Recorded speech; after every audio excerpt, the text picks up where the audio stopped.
Hi, welcome back to this Heritage series that we are recording. I usually do these in one take, so this is the second take. So you can imagine I'm a little bit flustered, but welcome back or welcome for the first time. Today I'm joined by a friend of mine and somebody who is involved in recent YMCA Europe history. And we're going to get into how and who and all of those things that happened a few years ago at the 175th anniversary in London, England, an event put on by YMCA Europe.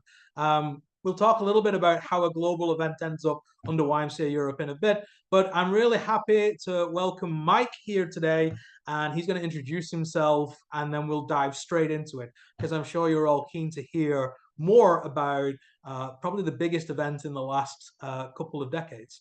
Mike, welcome, and would you like to introduce yourself to everybody and a little bit about you? Yeah, hi. I'm Mike Forster Bromfield.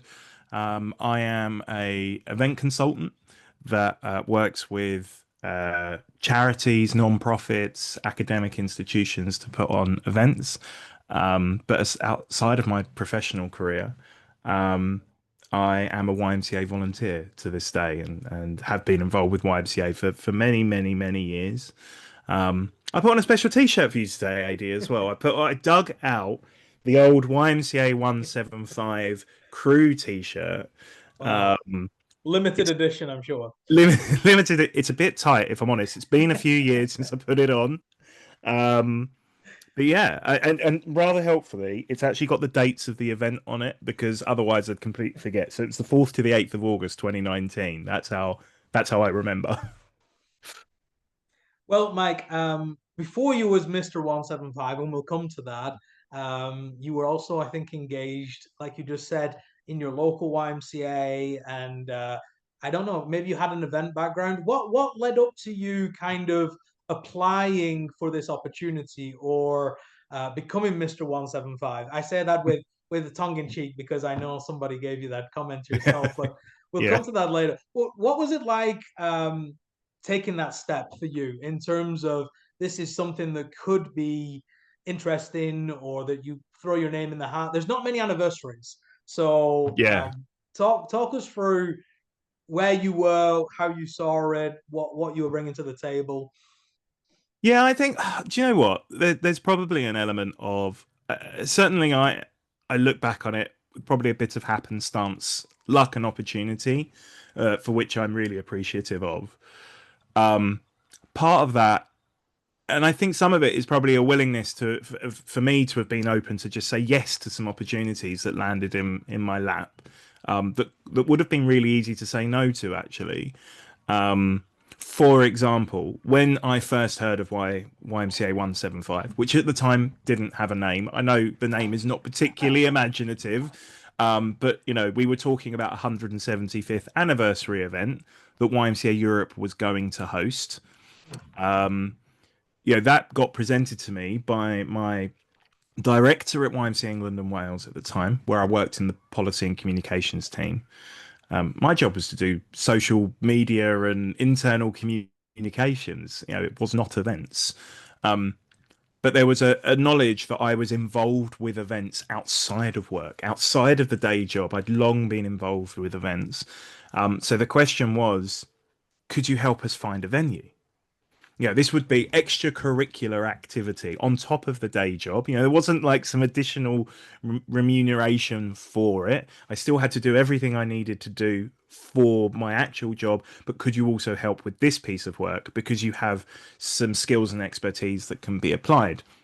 It would have been very easy to say no, but I wanted to say yes. So I think that was one of the starting points that led to essentially becoming the event manager under the wonderful leadership of Kerry Riley as event director, National General Secretary of YMCA Scotland as well, and now World YMCA Global Events Manager as well. But so I think there was that, and the reason why, despite having been involved with YMCA locally in my hometown since I was 15, originally as a volunteer, then a youth worker, then the National Council. Um, which in itself was a lot of happenstance and accident. It wasn't a conscious decision to go into volunteering with YMCA. but I'd always been involved with events in some form because I'm a huge believer in the power of whether it be 20 people in a room or 5,000 people in a room, there is an energy, an atmosphere, a sense of belonging to a community that comes with an event, whether it be for educational purposes, celebration, entertainment, music festival or conference. There is just an energy and an atmosphere that you can only feel in that room, in that setting, in that field, whatever the event is. And so, outside of my work with YMCA as a youth worker and social media team at YMCA England and Wales, I had always, outside of work, volunteered with different event-based organisations because I loved it. So extracurricular and a willingness to get involved in lots of different things. So, and I think it's that series of events that led to me saying yes to help finding a venue, through being involved in the venue search, the venue shortlisting, hosting an international committee of about 10 people in London over a weekend a couple of years in before, probably in around 2017, where I had shortlisted 3 or 4 venues for them to look at. And off the back of that, the next natural thing was, after a venue had been chosen, well, we actually need someone to organise the event. So there was a job application process. I went through that application process. It was very strange being interviewed by a panel of people that I already knew, who I can guarantee you they gave me a harder time than they did Yeah, probably any of the other sure. candidates. And it was a tough interview. And I'll be honest, I didn't think I was going to get it. I really didn't think I was going to get it. And then when I did get it, when I did get the job, I actually had this huge sense of imposter syndrome.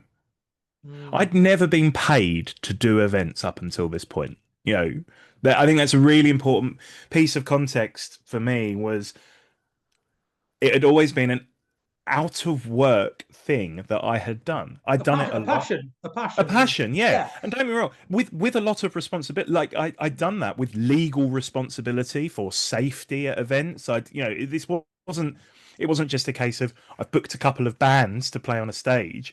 I'd done quite serious event management outside of work, but no one had given me a salary for it before. And so I had this huge sense of imposter syndrome. What have I done? I knew what the budget was for the event, how much I would in some way be responsible for the spending of that budget and the safety of the people, at a one of the UK's largest conference venues, XL London. That felt very overwhelming to me. And I knew that I was a risk as a candidate. I was in my mid 20s, and I recognized that YMCA Europe were taking an element of risk with employing me as event manager. And it's easy now to look a little bit back, but we should also mention historically that YMCA Europe had put on a series of youth festivals in Prague, and some of Yes. them had done very well in terms of a surplus for events, and some of them had done not so well. There had always been kind of incidents or stuff, but that had already been kind of dealt with at the time. There was the storm, and there was a few smaller minor injuries. But on the whole, I think people had felt that there was a taste for this in Europe, and it was the evolution. But Mike, also just speak to, there was also kind of a little bit of a crack that fell into in terms of global leadership, because I think we were switching over the Secretary General from one year to the next, and Yes. and essentially you and YMCA Europe ended up putting on a global celebration from Yes. an area perspective. Yeah, and I think that was, I mean, and in some ways, I had absolutely no part to play in how that played out. I think, like you said, it was just a case of timing. You had an outgoing Secretary General from World YMCA in Johan Willem. Carlos Sanve was coming in as the new Secretary General. So, the 2018 World Council in Chiang Mai, you had that transition of leadership because of the governance. The nature of the governance of World YMCA means that transition has to happen. Asterisks subject to the executive committee of the World YMCA, but there's and so perhaps it was largely a case of there wasn't really another entity that was kind of going, well, let's do a global celebration. Huge amounts of risk on YMCA Europe's part. You know, I can't help it because I am the board today. I am the board chair of a local YMCA. I am involved in the governance and the finance management of that still. On paper, this is probably a terrible idea. But if you look at it, you need to sell thousands of tickets to come to one of the most expensive cities in the world, um, to young people. Yeah. They are not necessarily the characteristics of a this is a surefire win. Mm. There are risks there. Didn't feel like that at the time. This is hindsight application, but at the time, I was certainly looking at it as this is a hole in one. You know, of course, thousands of young people are going to want to come to London, and of course, YMCA's are going to fund their ticket, hotel, airfare, visas. Of course, there's a naivety there on my part. I think from having not been hugely involved in the international YMCA movement up until that point, I had dipped my toe in the water. I'd had some international experiences as a young leader with Southend YMCA. That's my original local YMCA, but nothing on the governance level. So yeah, naturally, this global YMCA Europe kind of slightly upped the ante and went, well, let's make this a global celebration.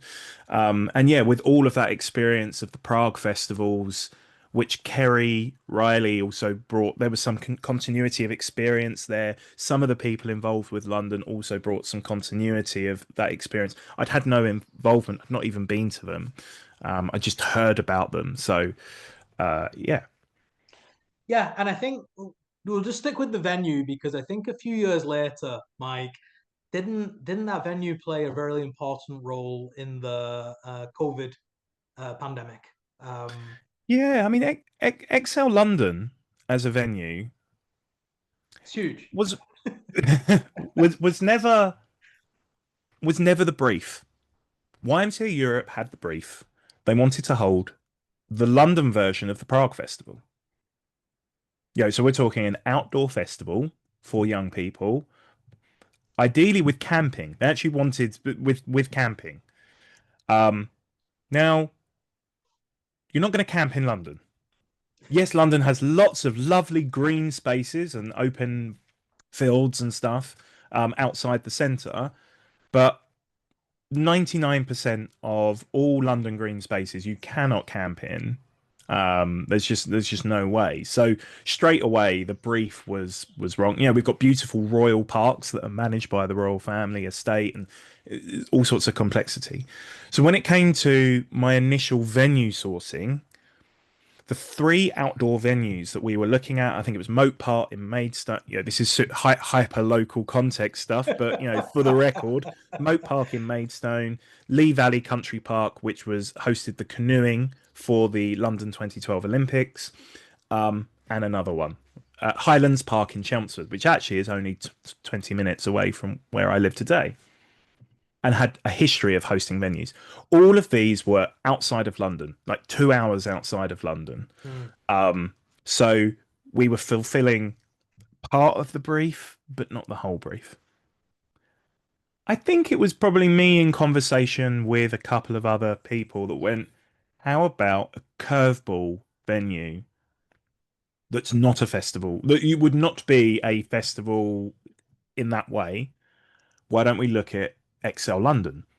It is in more or less the heart of London. Okay, it's a tube ride away to the actual centre of the city, but it is in London. It's big enough.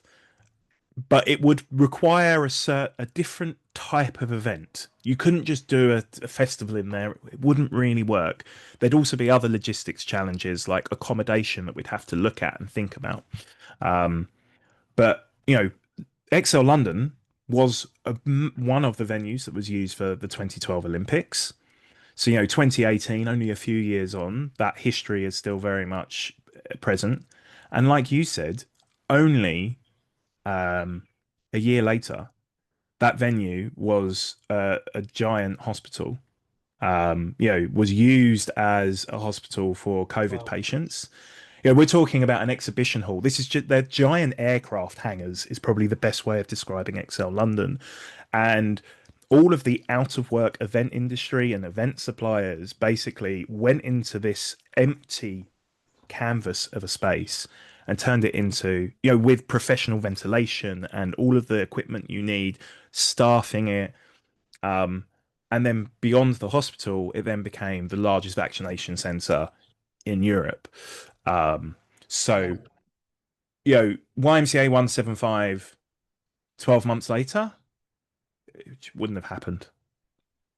Interesting. Mm. I don't want to get caught on that, but let's cycle back. I just think that's really, really important in terms of future heritage when people are watching this and how did they come through a global pandemic and the stuff before the pandemic. The pandemic, of course, changed the face of the YMCA for a good few years. Mm. But let's go back. You get the job and then you become Mr. 175. And again, that's just an inside joke between us. But uh, what was the first thing you do? You had this committee, great volunteers, people who've done festivals. Like, was it like, here you go, Mike, now go and put this on? Or like how do you even begin to address this? Because I presume you're also responsible for, the promotional video, going, telling people about this, getting the word out to the YMCA. Like, I'm pretty sure some of that. I'm just moving around a bit. Apologies for that. I'm just making sure I'm plugged in here and I don't lose Mike. But what was the first things you did when you got the role? Of course, you probably resigned from your other job. But Yeah, so obviously I've been working. Yeah, so I was working for YMCA England and Wales. So I had to hand in my notice and work a little bit of that for some continuity for them. Um, I think the other piece of context was I was going through the change agent program at the time. I was part of cohort 3, I think. yes, In sure. 80s nodding, yeah, I was part of cohort 3. So I'd already been going to some international YMCA gatherings of young leaders. All of that is going through the back of my mind, right? I'm meeting inspirational young leaders from around the world, all at various different stages of their leadership journey. And so that's percolating at the back of my mind. Probably one of the reasons why YMCA 175 transitions from festival to essentially a inspirational youth leadership conference with a load of fun stuff that happens. That in itself was a really big uphill internal challenge and shift mentally because a festival and what YMCA 175 became are very different. And I feel like in most circles I was widely supported in that transition. Um, and it was it wasn't just it was a group design process. It was lots of people involved with that. But going to these international youth leadership gatherings, notably I think of going to Setúbal in Portugal for the Change Agent Global Gathering in 2017, I think it was. Um, I was able to conduct an element of research, and actually speak to young people and go, what do you want? What does this event need to look like? What would make you want to be there? And I think that informed a lot of the content decision making that followed. I actually think the first thing that I did in post was I went to the YMCA Europe General Assembly in Hintersee in Germany in 2018, shortly followed by the World Council in Chiang Mai. part of my role was to promote the event and almost be a bit of an ambassador for it. Um, you know, I did the voiceover on the first promotional video because we had no budget.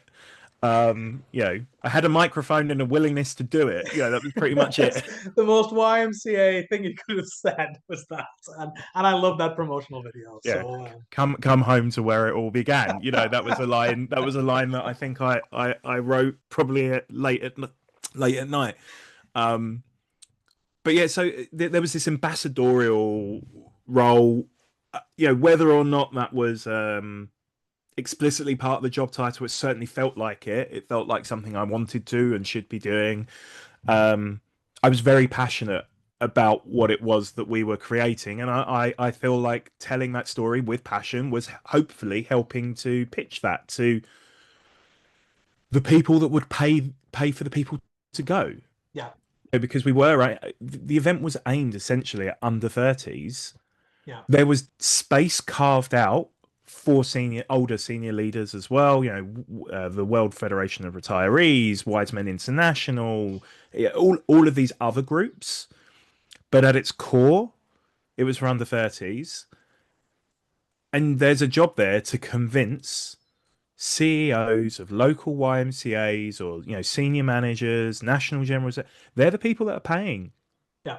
most of the time, or young people are having to fundraise themselves. And so that was a huge.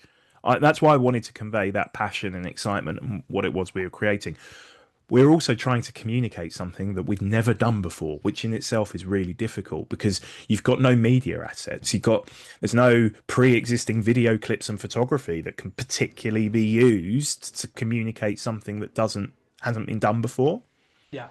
And I think, Mike, I Yeah. will say this, and I'm happy to take backlash from whoever's watching. I think you were also coming off the back of um, a set of world councils where young people had been more visible in the past. Huge numbers of young leaders attending World Council, but Mm, perhaps their role had not been, there'd been some workshops, but it was still a transitional time in the global movement where, oh, those are some guys in a red shirt and they're here to do yeah. And I performance. think And I would I that one of the look, I'd gone through that journey myself in the lead up to Chiang Mai, so I absolutely got get it. that. Yeah.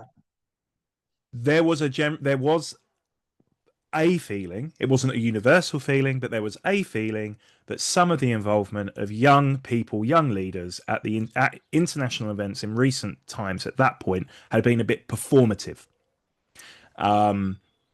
Now, I want to want to caveat that with without that, Y175 would not have happened though, Mhm. because Yeah. it required the Change Agent program. It required the willingness to get young people involved in it at an international level in a serious way in order to get to where we got to in London. So the leadership of Romano Dantas, of Johan Willem, and others. There were that I don't even necessarily know all of their names, but there are lots of people that were championing things like that at international level, World YMCA, area alliances, and national movements. But I think as someone that was experiencing it firsthand, at times it felt performative, and we wanted to be taken seriously. Mm. What were those early meetings like in terms of and you've got the gift of hindsight now, but what were those early meetings like in terms of everybody throwing ideas into the pot or bringing experience, and how did you manage to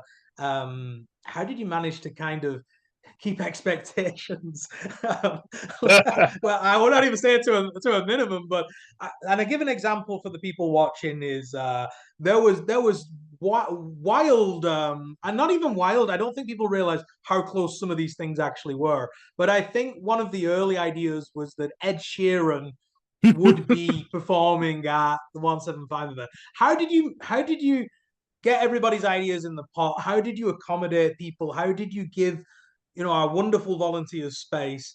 What was that like at the beginning in terms of the how do we what are we doing? That's the question. Yeah. Expectation management is a really big part of not just events management, of leadership. Full stop. And I think importantly, the culture that you build as well.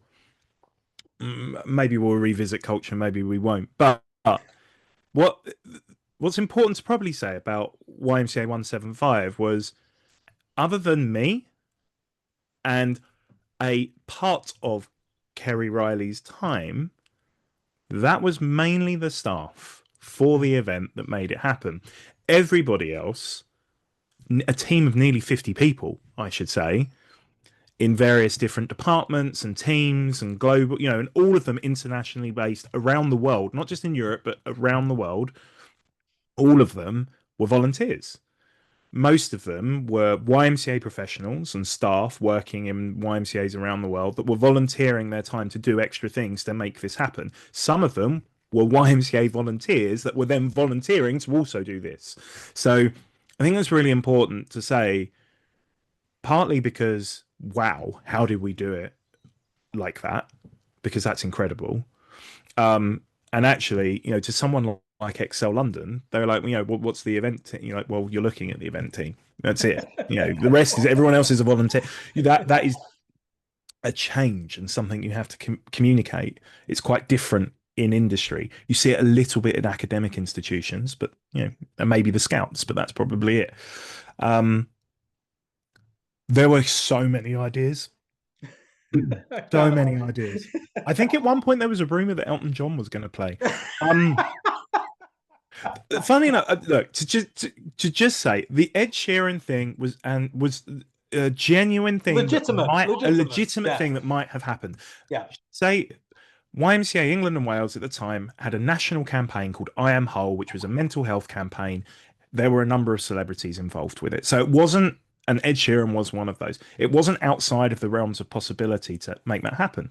Similarly, we were trying to see if we could get a member of the royal family to come. That, the late Queen Elizabeth II was the patron of YMCA, not just in England, but the patron of YMCA in the Commonwealth. It was not unrealistic to expect that we might have royal family attendance. Obviously, it didn't happen, but so there were lots of ideas. I think one of the ways in which what ideas stuck, what ideas got dropped, there was a few things. Some of that was budget. Some of that was wanting to make sure that we stayed true to the event that we were designing. So what was the event trying to be? It was trying to be an event that inspired young leaders around the world to make a positive change in their communities. It also had to be fun. I think we had a tagline of connect, celebrate, and change. I think I should remember, but it wasn't that great. But I think on that basis, we wanted to make sure it felt like the triangle of YMCA was represented, that there was something for body, mind, and spirit. So yes, there were devotions. Yes, there was a physical activity zone, but there was also meaningful workshops, educational content, inspiring speakers, entertainment. And sometimes it was a case of balancing historical content that you might have seen at some international YMCA events with that modern youthful twist that we were trying to put on it. And at times there was a bit of a juxtaposition. We were also in one of the most premier venues in the country and trying to do something with decent production value, so it looked good as well. We didn't want it to feel like it was put together with sticky tape and paper, glue. And so that demanded a lot of the budget and made it really challenging. And so there was a big fundraising effort. And actually, it was, I think, one of the first times where we were getting some serious donation dollars from corporate partners, American Airlines and Viacom in the US, a broadcast network that used to be Comcast. There were companies coming to us through existing relationships that were being leveraged to support the financing of this event. And just before we go to the event, Mike, just because for people watching this, it's a moment in time and a moment in history, but just kind of describe the different kind of areas that you had going on. So you've just described this huge venue. People can go and look it up online if they're interested. But when you walk in, you had different things going on that would was like a menu Yeah, yeah. for And people I suppose essentially. like him, so the actual the we were also using probably 10 to maybe 15% of the venue as a whole. This Wow. venue is so enormous, we were only using a small percentage of it.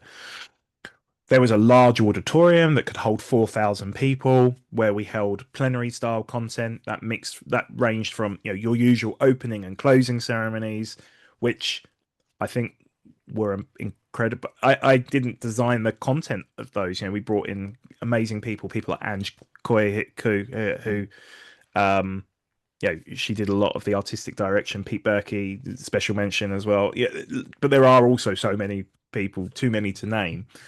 Um, but that put together an amazing sort of ceremonies, evening entertainment, and then we had the inspiring content. We partnered with TED, TED Mm. Talks, um, largely because someone that worked there was a former YMCA leader. So there was That happens, yeah. Ashley Kalaya, was a wonderful introduction. Um, who coached young leaders to tell their stories on stage in front of thousands of people, and they were incredibly powerful, alongside people like the United Nations General Secretary. That was a big deal.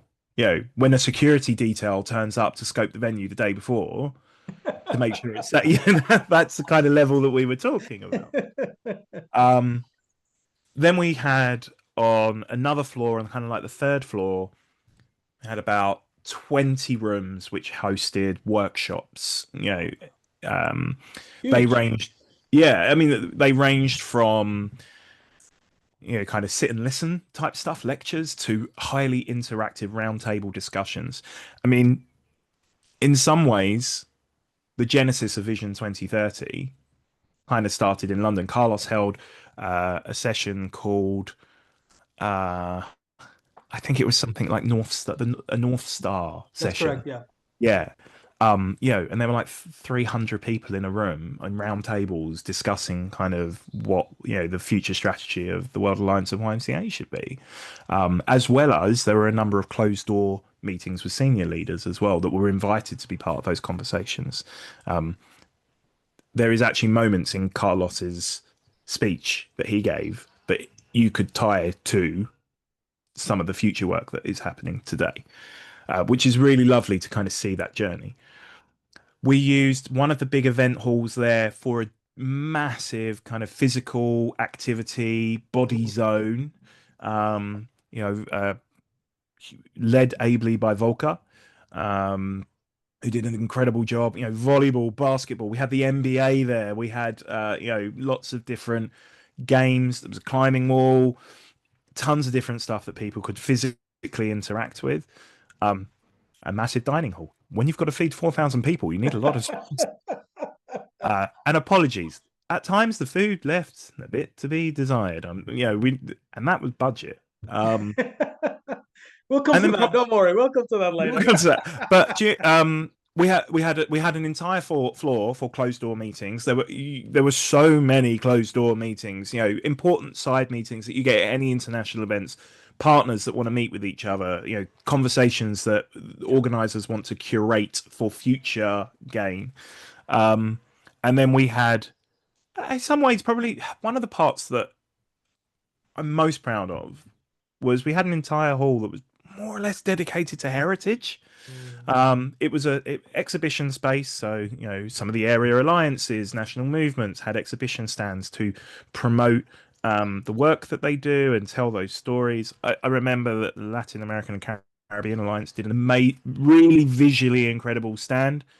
We had a peace garden in the middle of this exhibition space, for a like little quiet moment of reflection. That had a water feature in it. But the exhibition of the history, having Sir George Williams' actual writing desk, his original, to tell some of those stories, um, to be able to have walked the UN Youth Envoy, JF Wickramayaka, around that exhibition. It's just there was a lot going on. Yeah. Um, for hugely for some overwhelming. I mean, especially some people were leaving their country for the first time. Some people had never been on an airplane before and then came to this. Yeah. It was Yeah. huge. It was huge, and I think a special mention to the wartime T van as well that My you've managed. yes, Yeah. Bertha. Sorry, the T van had a name. So, Incredible, but incredible. you know how hard that was to get there? No, I don't. That's why we're talking now. Sorry. So obviously, during the First World War, YMCA had these, mainly in the UK, but a little bit on the continent as well, had these tea vans, like vans that were converted to provide tea and biscuits to war-torn communities that had been bombed. And the vans would arrive and bring communities together, like mini events, and there were hundreds of these things. Um, anyway, we found out that there was, as far as we know, one surviving original refurbished, um, you know, nearly 100 years old at this point, Wow.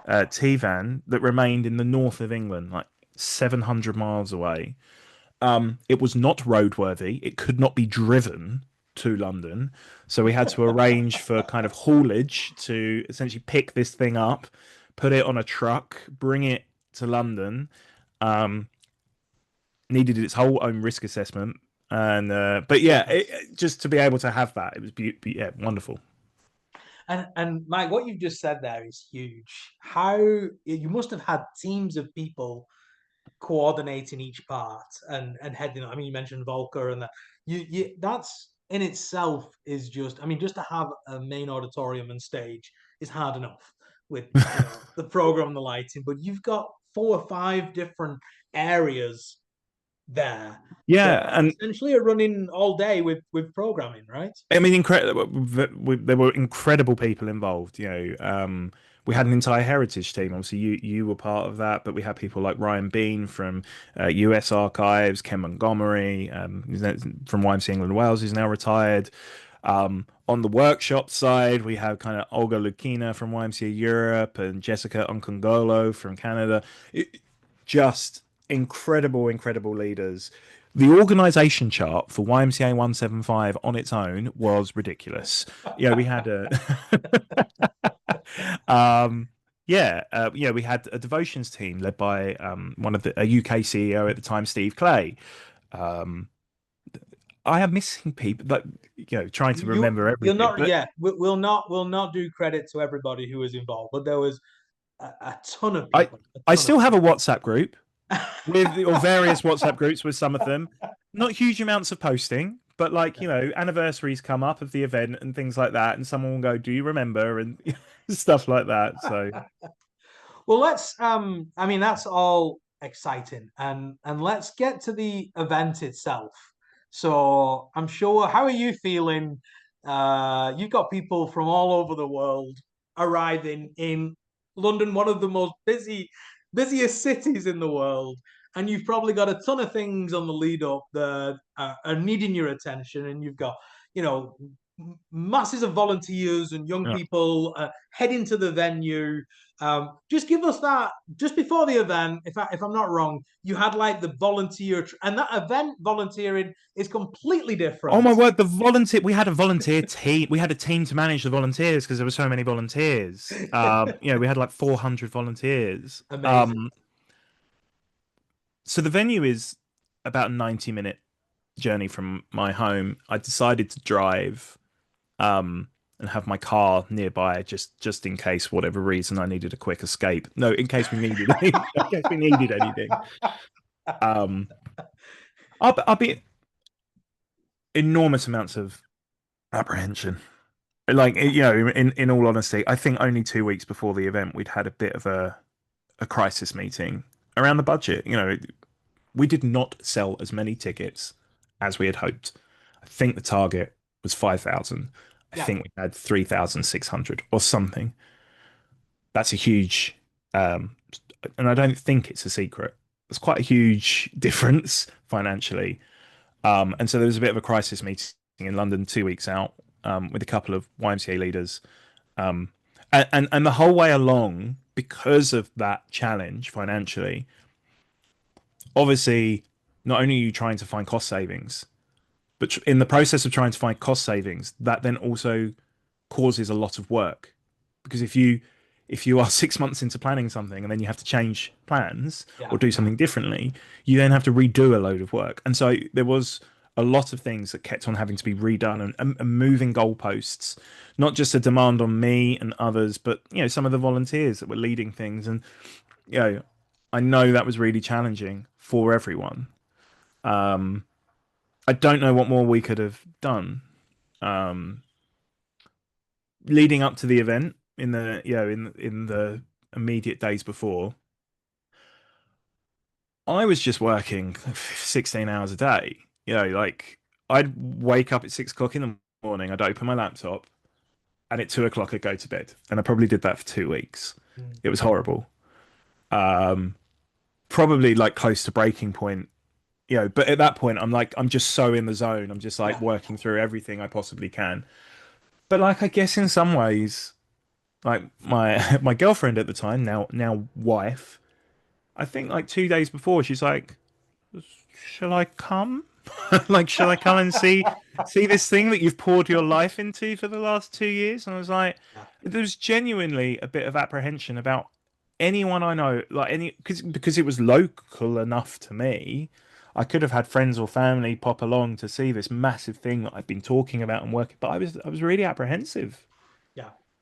I was worried that it wouldn't be that wouldn't be the thing that we had wanted it to be. So I didn't really want anyone I knew to see it. Um, Obviously I did have some, people along, and my parents came and stuff, and that was really, really nice. But it was stressful. There was this beautiful moment of calm the night before we moved into the venue to start the setup. I had a hotel room that overlooked the actual venue. Um, and I remember sitting at my laptop looking out the window with room service for dinner. And there was just like this calm before the storm. I've got a little, I've got a toy version of the T car, like a little model version of the T car, and I had a couple of little heritage mementos that I picked up along the way over the last couple of years, and I had them on display on the shelf. I had my pin collection, with me, little things like that, and yeah, it was calm before the storm. And when it kicked off, um, the setup before people really arrived, um, it was great. The energy straight away is like, oh, this it is happening, and this is why we're doing it. And yeah. So let's just take a second just to center ourselves. I think there was I don't think 175 gets the credit that it deserves for some of the innovations that people are probably seeing at modern global events. And some of those probably caused you a massive headache, but they were probably the right thing to do at the time. And depends where you sit on connectors and dividers and representation and all those things. But a couple of things that spring to my mind was, of course, a phenomenal opening ceremony from what I remember of it. And as you said, that was very well put together. But there was some like little classy touches or touches, depending on how as you entered the venue to see a world map with all the YMCA's on it. That Mm. is something that I don't think had been done in recent memory. That was um, it was a risk, you know. Yeah, and it does, because and to I guess people go, well, why, but why is that, was that unusual? And it's because, well, because borders are complicated. Yeah. And hey, maybe in recent times that's even more obvious, but yeah, to have a global map, which now I can't remember if we put borders on it or not. Actually, you may well remember. I think there was, but you know what? In hindsight, the first through the wall is going to get a bloody nose. Doesn't matter. Mm. Oh, and Um, we did, and yeah, we I'm did. sh- There I'm were I'm there were sure you yeah, did. Yeah, behind the scenes there were some difficult conversations that were had with people, and I think, probably by people higher up than me, I think they addressed those well, and I think, meaningful conversations were had, and we learned some things. Yeah. and I think what I would say on this, because it's not all, these are innovations even in a movement that's at this point 175 years old, a little bit older today, but the map also, what I saw was that it was became a meeting point. It became, the photo backdrop for national delegations. It Mm. became people who were from a completely different part of Europe or the world going, well, I've met somebody today from here, and I don't even know where that is. And I Mm. think as well, I think uh, of course people are always going to be critical of anything, and that starts from the production of the show or a workshop speaker. So of course these things, but I thought it was bold, and I thought it was great that you'd done that. And you want to talk a little bit about the flags as well, because I know that you probably went back and forward and spent more time than any of you dreamed Yeah. of with the flag parade. Yeah. So we had a flag ceremony. I guess at a World Council, at a YMCA World Council, we have roll call. And roll call is actually it's something you have to do for governance. It's to find out whether we are quorate for the purposes of voting. This wasn't a World Council, but we had a huge amount of national movements represented, and so we went, well, let's make how do we do that in a fun way? And usually the way that it's done at a World Council is a national movement's name is read out, and then everybody in that delegation sort of stands up and goes, "Way!" and waves their hands. Um, Now I credit where it's due. I've been to, as part of kind of my research for Y175, I've been to One Young World, um, kind of another international youth leadership forum, to see a little bit of what they do. And they did a flag ceremony at in their opening. I was like, and it was really powerful, really, really powerful, with a nice bit of pretext at the start, which goes, not everybody recognizes their flag, or that some people feel uncomfortable with certain flags, and certain things like that. We went, no, we're going to have a flag ceremony. We're going to have people that identify with that flag carry their flag as well from the attendee base and process it in, and then have a moment where they're all along the front of the stage, like 150 flags. And then for the rest of the week, we had That's where the fashion budget that went. Flags. flags are really inexpensive, really inexpensive. And then for the rest of the week, we'll have like on as part of the set for the main stage, which was enormous. The stage was absolutely enormous. I mean, at one point it had a 100-person choir on it. Um, we will then have them on display for the rest of the event. How do we do a flag ceremony that tries to make everybody feel included? So we had the flag of displaced people. We had the LGBTQ plus flag. We had a YMCA 175 flag. We had a change agent flag. We had, this was not just about countries and borders. This was about celebrating people and where they're from, or where they are now, or where they want to be in the future, whether they are a proud citizen of a country, or whether they are an asylum seeker. We wanted it to be a celebration of everyone. Like to think that hopefully we did that. Some minor controversy aside, but there's a really beautiful photo, um, from the opening ceremony of those flags being processed in, and just everybody on their feet cheering, clapping, whooping. There's also a moment on the live stream, because we live streamed certain parts of Y175, where you can just about make me out in the middle of the auditorium. There was a countdown clock on the screens, about 2 minutes until the show kicked off. And I'm just looking around at like maybe 4,000 people. And wow, like it's actually about to happen. Like all of this work. And in that moment, kind of all of the emotion hit me all at once. And Gillian Law from YMCA Scotland just came up to me. She didn't say a word. She just hugged me, and I cried. And in that moment, and you can just about make it out in the crowd on the live stream. It was really powerful. And I would say, I consider myself an in-betweener in the movement. I'm too young to be one of the old timers and OGs, and I'm too old to be a young person. So I'm kind of in that in-between section. I would say that it was you really nailed it, because I was sat there, and were some parts for me? No. Was it great to see everybody partying and enjoying themselves? Absolutely. Were there certain bits that I appreciated? Yes. Had you managed to blend some of the heritage elements and kind of the unwritten kind of how we do things in the YMCA with this modern approach? Absolutely.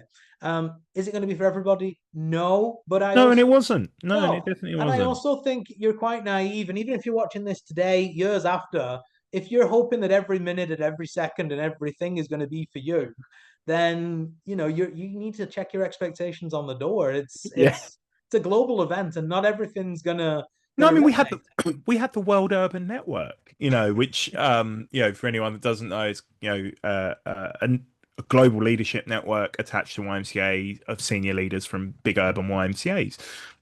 That's not who Y175 was for. But I think a lot of these networks and attached movements, when this is a significant moment, like this is an important moment in our history, and they had side meetings or network or Yeah, conferences around it, or and then integrated at different points. We had childcare. We provided nursery services. We had psychologists and counselors on hand, from professional medics to support people with their mental health. I think that you know one I mentioned the TED Talks and young people speaking, but that was the idea of what you're going to put 17-year-olds or 22-year-olds on stage and give them 15 minutes in front of 4,000 people. That was quite different. It's like, yeah, well, if you support them and coach them on how to speak publicly and tell a story, then yeah, there'll be really powerful moments, and they were. Um, yeah, I'm very appreciative that we were able to deliver on a lot of the vision moments that we'd anticipated in one of the planning meetings, maybe 2 years before. Juan Smers Ingleses was chairing, General Secretary of YMCA Europe. Um, and I'm incredibly appreciative of him taking that risk. Ultimately, it was his decision as to whether I got the job. And really appreciative that he gave me that opportunity. He got everyone on the planning committee to write down on a small piece of paper their kind of hopes, vision for the event, and then put them in envelopes, sealed them, and then halfway through Y175, we had daily planning meetings. Planning team was sat around a table, and we opened them. Now I can't remember word for word what I wrote, but it was something along the lines of something that celebrates and meaningfully integrates young leaders into a global YMCA event, celebrating our heritage at the appropriate moment. And I feel like that's what we did. nice. Well, I'm sure those days must have just gone very quick. I'm sure you were dealing with issues and stuff that was popping up. As you went through the program, as it closed out, I remember there was a really nice closing ceremony as well. How did you feel that you guys had done it? Was there a feeling of everybody's come together and we've smashed it? And from what you've just said as well, that was your own thoughts that you'd done that. But in the wider team of volunteers and kind of key people, what was the morale like as the event closed out? I'm sure a lot of hugging and tears and Yeah, there was a lot of hugging and tears, and I'm not gonna lie, there I had a chat. I had probably by that point, by the point that we'd really got to the end, I probably had a little bit of a fractured relationship with YMCA Europe, and I don't blame. I was young, and it had been really challenging. It demanded the most of me that anything had probably demanded of me, probably until I became a parent. Uh, and for and that podcast, see the link. No, only yeah, but that caused some friction, which is long in the past and long resolved. Um, but in that moment of closing, yeah, there was a high emotion. I remember standing at the back of the auditorium during the closing ceremony. I think with you, with Adriana Stanovici and Nico Gaudet from USA, and maybe a couple of others, and kind of, oh, wow, you know. And then really transparently, after we had finished, left the venue, went to the hotel across the road, specifically the bar, stayed up until the small hours of the morning and drank and celebrated, appropriately. And then the following day, a there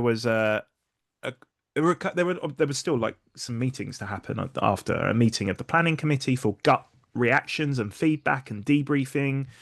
I mean, a planning committee of like by this point now 30, 40 people to have that.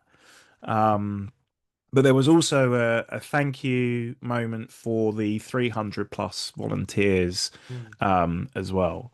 Um, I had a couple of things that I needed to work through, not least the feeling slightly sore headed as well, but a couple of jobs that I needed to do. So I came to the volunteer meeting late and I went with the anticipation of saying thank you. I was to say a few words. And I walked into a room of people that were sat down listening to. I can't even remember who it was at the front of the room.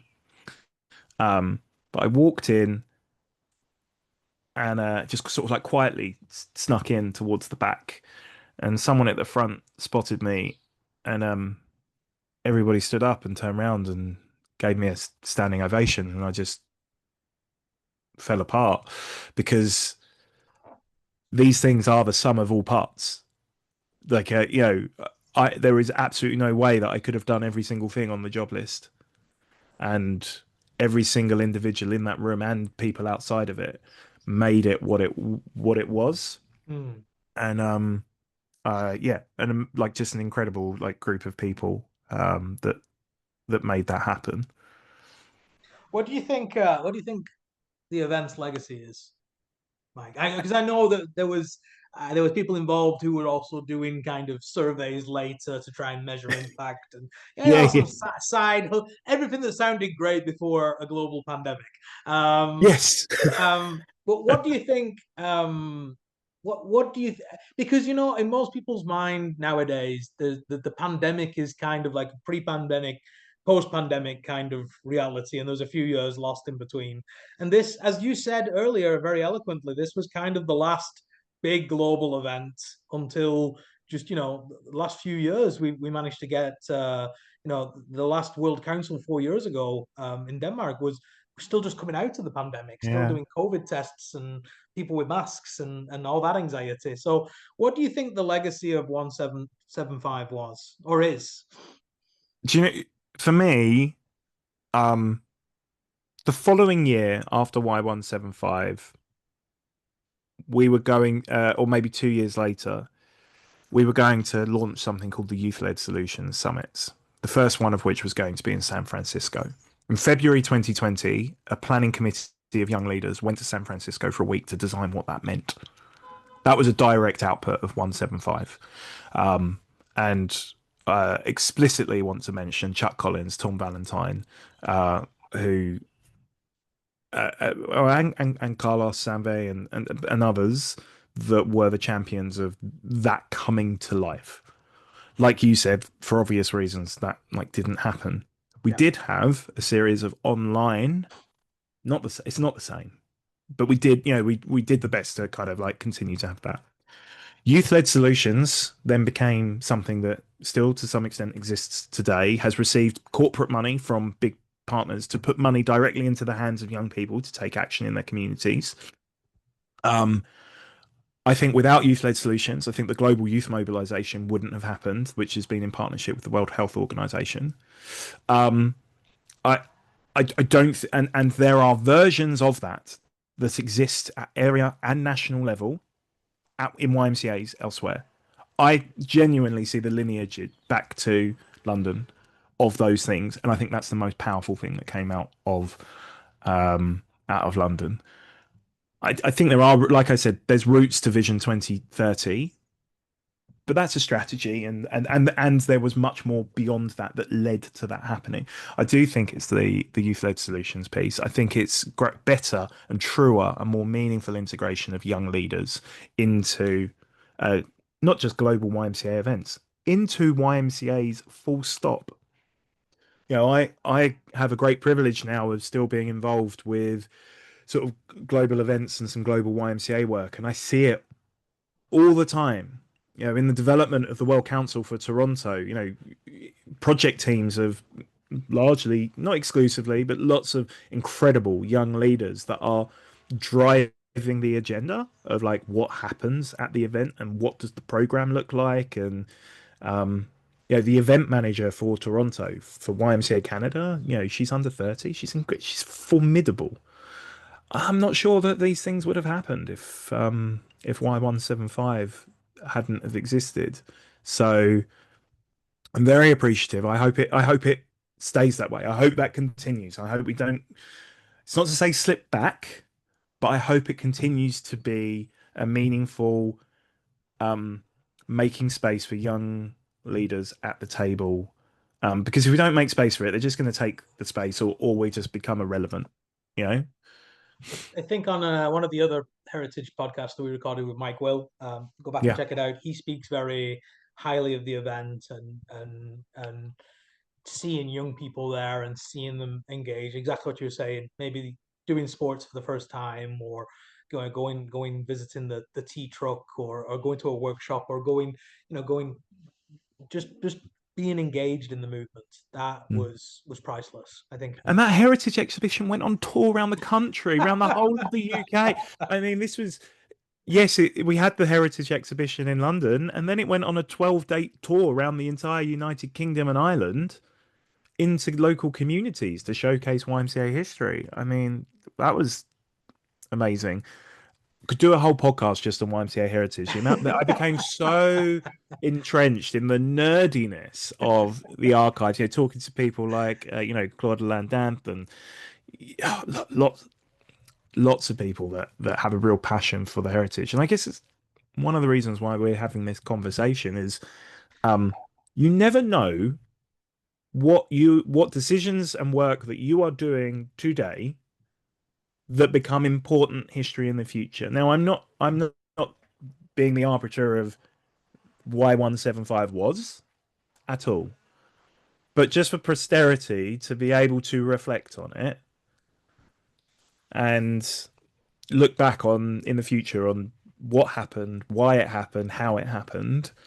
I think helps to form narrative and story and context for what comes next.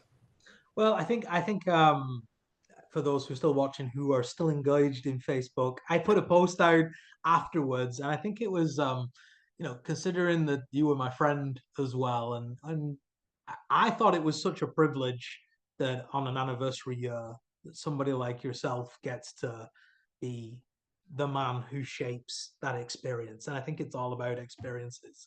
And exactly, who knows what seeds have been planted. And I speak to people nowadays who are like, yeah, I was at the 150th event, and that was great. And who knows what seeds were planted at 175 for future leaders, or future just decent society members, and adults, so I would say thank you on that. But let's start to pull this to a close. You mentioned a lot of individuals there, and were very generous. Is there anybody you'd like to mention in terms of a special mention for being on that journey with you? And obviously, you have your people, and you have your people who have seen different sides of you, and different kind of issues that you've had to deal with. Oh, I'm a nightmare to work with. Yeah. Well, I work for Is there myself any now any because no, I unsung mean I'm unemployable. is there any unsung heroes that you'd like to just take a minute to shine the light on, in terms of pulling something together, or being involved? Yeah, I mean I have mentioned that a lot of them. You know, my former bosses at YMCA England and Wales, Andy Mortimer and Jason Stacey, but uh, and then essentially my boss at YMCA Europe, Juan, current, Secretary General. There's lots of people. I was really appreciative for the counsel and support, mentorship, and probably the sanity that they provided of probably four individuals, which was Kerry, Chuck Collins, Tom Valentine, and Richard James, who's the CEO of YMCA St Paul's Group. Yeah, like I said, I was relatively young. Yeah. This was my first paid event work. I now do it professionally, day to day. I own a music festival today. I don't think any of those things would have happened. If those opportunities hadn't been provided. But there were moments, probably one moment where actually I came quite close to not doing it at all. You know, not, and that's not taking going for the job. That's part way through the journey, going, I can't do this.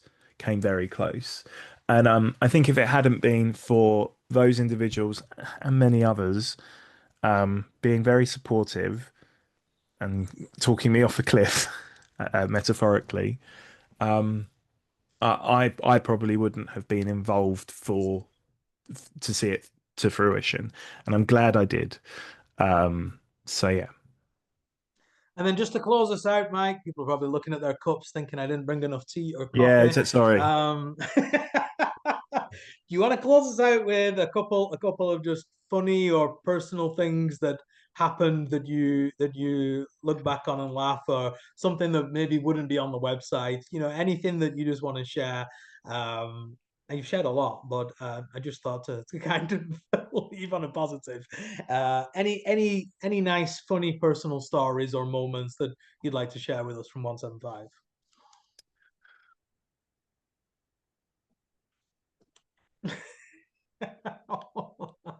Well, you're really testing me now. There was a there was a moment where where we ran out of food. Oh, really? We didn't talk about the food, but yes. No. Well, and there's a reason why we didn't talk. Like, the food wasn't great. It's absolutely no secret. There was a combination of we were trying to be an incredibly environmentally sustainable event, which we did tick on a lot of levels, but there was one meal time where I got a message from someone, Mike, there's probably about 800 people in the queue for dinner and there's no food left. It's Oh, like, wow. sorry, what? Um, and very quickly having to have conversations with the venue, the catering company, to basically see what could be done. There was obviously that costs money as well, so there was like an immediate, like, let's just say it's probably the fastest that a contract has been put in front of me in my entire life, and a signature with pen to paper. Because in order to basically feed the 700, there had to be pen to paper to say that we would pay this bill. And obviously there were other people involved in that decision, but that was certainly one. Um, the other is, and look, public apology to Choirosity, the choir from YMCA Germany, which is probably like 8 years overdue. We had to be out of the venue by a certain time every night. Like, there was a curfew. It's not like we had it for 24 hours a day. And I was doing my final sweep of every room to make sure that everyone had and we weren't about to lock anybody in this enormous venue overnight. And I got to the third floor, and Choirosity, who were performing in a couple of the ceremonies, were having like a meeting with the choir master. This is a huge choir for anybody This watching. is not This like just a small choir, but the venue was that big that 100 people could just have been in some part of it, and you not necessarily know. So sort of like, just I was like, sorry guys, like, I need you to, like, a couple of minutes, if you could sort of wrap it up and move on. And um sort of like 5 minutes passed, 10 minutes passed, and I was like, guys, can I need you to please leave. Please leave. And I don't think it was particularly appreciated. I think I made an enemy that way. But it was all done in good faith. Uh, It's a great one to finish on. Well, Mike, what I would say is I'm oh not my word, sure. the cake. Sorry. Go on. One of the ideas that had come out in the planning process for one of the like celebratory ceremonies was to have this like 10-foot cake that was going to be presented on stage, and it had remained in the script, it remained in the running order for months and months and months, and it got to literally the day, and Ange messaged me, Where's the cake, Mike? He's like, what do you mean? Where's the cake? We're not talking about like a real cake. This was obviously going to be like a prop cake, a fake cake. She's like, but where's the cake? Like it's in the script that there's going to be this moment where this giant cake is going to come out on stage and dancers were going to like come out the top of it. It was going to be really elaborate. And yeah, no one had ordered this thing to be made. So it's just just fallacy of a 10-foot cake that never came to be. I was going to say the second contract that had been signed the quickest amount of time was not going to be for the cake. Well, thank you, Mike, for sharing those behind the scenes moments and laughs and those kind of things. I don't know if anybody ever said to you thank you, but I'm going to say to you on behalf of the YMCA, thank you. Thank you for your leadership. Thank you for being a crucial part of heritage. And there'll only be one 175th anniversary, and you were the man to head that up. So thank you very much. Thank you for your wisdom and your insight and coming and spending over an hour with us today. So I will say thank you to Mike, and I'll say to everybody else, if you're still here, thanks. If you want to reach out to Mike for more inside information, he's got some WhatsApp groups. No, I'm just kidding. But please do check out the other heritage interviews at YMCA Europe's website. This will inform a whole generation of people who are probably starting to talk about or think about the 200th anniversary. A little bit of time to go whenever you're watching this. But from me and from Mike, thank you very much, and enjoy the rest of your day, evening, or morning, wherever you are in the world. Thanks, AD. Bye-bye.